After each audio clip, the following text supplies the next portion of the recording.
Keterlibatan Menteri Budi Ari dalam pusaran kasus judi online masih menjadi tanda tanya. Meski belum ada bukti, namun nama Menteri Koperasi ini beberapa kali disebut dalam sidang judi online.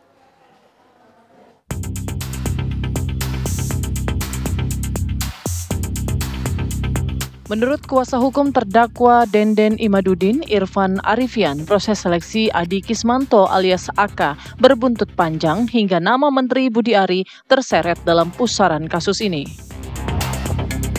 Ya kan? Ya kalau saya sebut kelalaiannya Pak Budi Ari menseleksi si Aka ini tidak terlalu rigid gitu loh. Dia tidak masuk kualifikasi dan Denden termasuk salah satu orang yang mensupervisi, ini nggak masuk ini, kok diterima gitu. Dan itu sudah dibuktikan di fakta persidangan, diakui kelalaian dari direktur gitu kan. Ini nggak usah terulang lagi di kementerian, terlalu kecil menerima yang...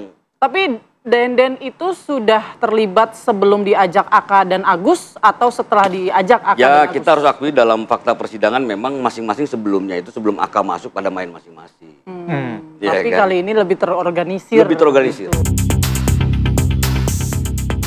Di sisi lain, Wakil Ketua Umum Projo, Freddy Alex Damanik, tidak ada saksi dan bukti yang mampu membuktikan keterlibatan Budi Ari dalam kasus ini karena jika terlibat, pasti namanya sudah masuk dalam daftar tersangka. Kita lihat fakta-fakta yang ada. Sekali lagi saya sampaikan bahwa percayalah kalau Budi Ari ada faktanya, ada saksi yang menyatakan keterlibatan Budi Ari langsung, apalagi ada aliran dana, pasti Budi Ari itu masuk. Ya, pasti Budi Ari itu masuk. Percayalah kepada proses penegakan hukum kita. Saya mau menyampaikan itu kepada publik. Bukan karena Budi Ari seorang menteri, bukan, justru hari gini seorang pejabat yang kalau meleng sedikit dia pasti habis, Bu. Habis. Ya, tidak ada, Pak Prabowo itu zero tolerance kepada hal-hal yang seperti itu. Termasuk berlaku untuk Pak Budi Ari. Jadi saya juga mohon kepada masyarakat, ya kita harus fair, harus adil di dalam menilai kasus ini. Pak Budi Ari itu hadir di Kominfo itu justru memberantas judol, bukan untuk mengamankan judol.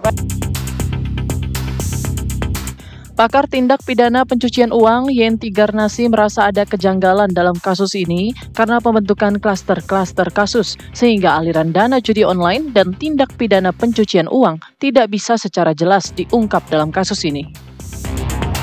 Penyidik mengklaster-klaster itu nggak benar gitu, harusnya jadi satu, harusnya digabung. Bang Freddy, ini bukan kesalahan Bang Freddy, ini penyidik yang kita tanyakan kenapa nggak digabung, karena ini berpeluang untuk menjadi tidak fair, menjadi uangnya segera hilang dan sebagainya. Jadi gitu, jadi kecurigaannya itu karena mereka yang menimbulkan, karena tidak boleh diklaster harusnya, jelas gitu. Bang Irfan ya, jadi gitu, jadi saya juga tidak memihak bagaimana, tapi memang faktanya mereka melakukan satu langkah-langkah penyidikan yang tidak strategis dan ini menimbulkan kecurigaan termasuk kemudian diambil oleh media. Jadi menurut saya media tidak memframing, ini memang ruangan kita untuk berbicara, untuk ikut mengontrol dan mengawasi.